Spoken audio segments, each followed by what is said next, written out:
Well, I would talk about where this book, or the inspirations for this book and where it came from for me. So there were I suppose there were really three things that inspired me, and the first was an undergrad tutorial. So, you know, academics, if you haven't already, then one day a student is going to be inspired to write a book by something that you said in your class, hopefully. But it was a third year class run by the person who became my honours and PhD supervisor, and she introduced an article on the 2004 sexual assault case involving St Kilda footballers, and she pointed out how the newspaper report portrayed the women as liars by saying that they had consensual sex with another footballer previously. And I remembered seeing the article, and I remembered myself dismissing the case out of hand. And it was that kind of horror of realisation that was the influence, that it had that influence on me, that, you know, several years later prompted me to undertake this project. And probably the second one was that I kind of had a sense of feminist unease, I suppose would be the best way of putting it, about my involvement in football. I just had the sense that there were things about it that weren't necessarily sitting quite right, and I actually wanted to explore what that was all about.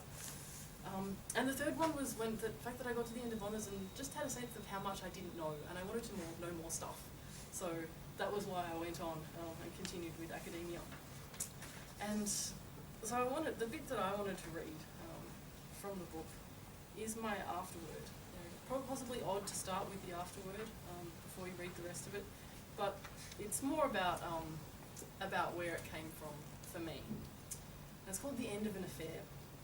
Because I was not so long ago a footy fan. No, I was an AFL fanatic, proud, passionate and paid up member of the Hawthorn Football Club, as numerous bumper stickers on my old car, now since departed this life, attest. At the games, week in, week out, rain, hail or shine, with my dad, my sister and my brother, my mood for days, like my brother's, who is here today, wholly dependent on the outcome of those 2 short hours on the weekend. When it came to umpiring, although I consider I wasn't as bad as some supporters and could on occasion concede that a free kick paid against the Hawks was warranted, more often than not I was yelling about the soft decisions that went against us and the obvious rule-breaking thuggery of the opposition that the umpires just ignored. Probably a mentality that most fans share, at least to some extent, as you stand up for your best friends or your family against anyone else and believe in them. I believed in and defended my teammates against accusations of weakness, softness, unfair play and any number of on-field indiscretions. I recall now with shame the way I dismissed the 2004 St Kilda sexual assault allegations as false when I heard that the women had initially had consensual sex with one player. And this research, as I mentioned, was in part motivated by that shame and the desire to fully understand what I was involved with. And I also sought to explain how a series of seemingly simple narratives could so easily convince a professed feminist as myself to dismiss women's words out of hand. Although I remained a Hawthorn member and still enjoyed the game into the 2008 season, my enthusiasm for football waned as my research progressed, a possible consequence of which I was aware before I commenced my research in 2006. It became increasingly difficult to read and write about the structures within football of both codes, both discursive and practical, which protect footballers against being held accountable for sexual assault.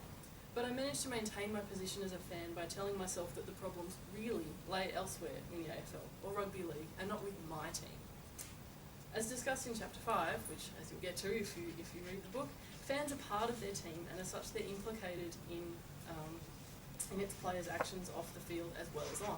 So just as a fan can say to a rival supporter, "We thrashed you on Saturday," supporters of the Bulldogs the Canterbury Bulldogs rugby league team reported being taunted as rapists themselves during the 2004 police investigation, as if they too had been involved in the incident. Female fans in Peter Mewett and Kim Toffoletti's study had to develop strategies for reconciling the alleged rapes in order to continue participating in the games as supporters. So they blamed rogue men, predatory women and uncontrollable male sexuality as a means of justifying footballers' behaviour. To do otherwise would call into question the integrity of their own teams and the game itself, as well as implicating the fans themselves in the alleged rapes. My love affair with football ended suddenly and irrevocably. In the greatest of all football ironies, during 2008, the year when my once beloved Hawks took out the Premiership Cup for the first time in 17 years. The catalyst. My discovery of the details of a 1999 case in which at least 2 Hawthorn players and a club official allegedly raped a woman in Hawaii, which I discussed in Chapter 1. I had been dimly aware that such a case existed, but given the findings of my research, I didn't have the option of laying blame on rogue men or predatory women. In maintaining the subject position of fan, I was unable to admit the possibility that my team could have done anything wrong. But, like Mewat and Toffolides' interviewees, I subconsciously constructed other explanations for the existence of the case, telling myself that as it had received scant publicity, it must not have been very serious, or was completely unsubstantiated.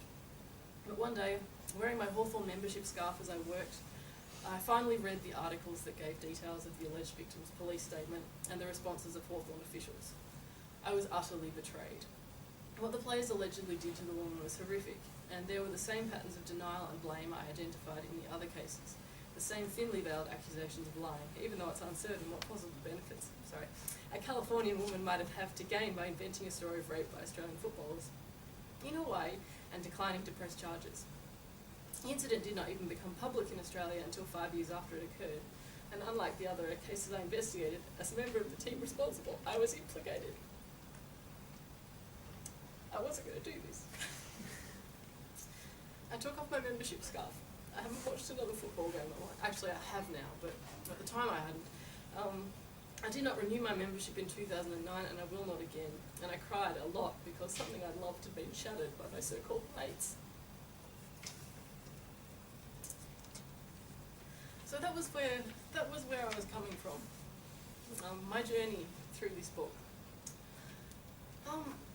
So, as Kim has alluded to, there's been it's an ongoing issue. More things come up, more cases come up. And so since writing the book, there have been 2 trials of footballers. Still no convictions. And it in fact seems likely that one of those cases, the one involving Brett Stewart, was fabricated by the complainant's father. I haven't had the chance to read the transcripts of these cases yet, but the Andrew Lovett case, the second case, those were there, the court reporters seemed fairly astonished at the guilty verdict. So the next question, this is heading for my next book, I suppose, so in 3 years' time, if you're still around, this might be what we're talking about then. But the trials tell us something different about the cases, so that the ones that actually did make it into the courtroom. So, it isn't just the media that are creating problems or exacerbating problems. With the case of Brett Stewart, it gets even more complex because from my preliminary research onto the reporting of the trials, it was actually, a lot of the reporting was making Stewart out to be guilty. So you have the ethical balance of how do you represent these cases without portraying somebody as guilty. So yes, that's a project for another few years.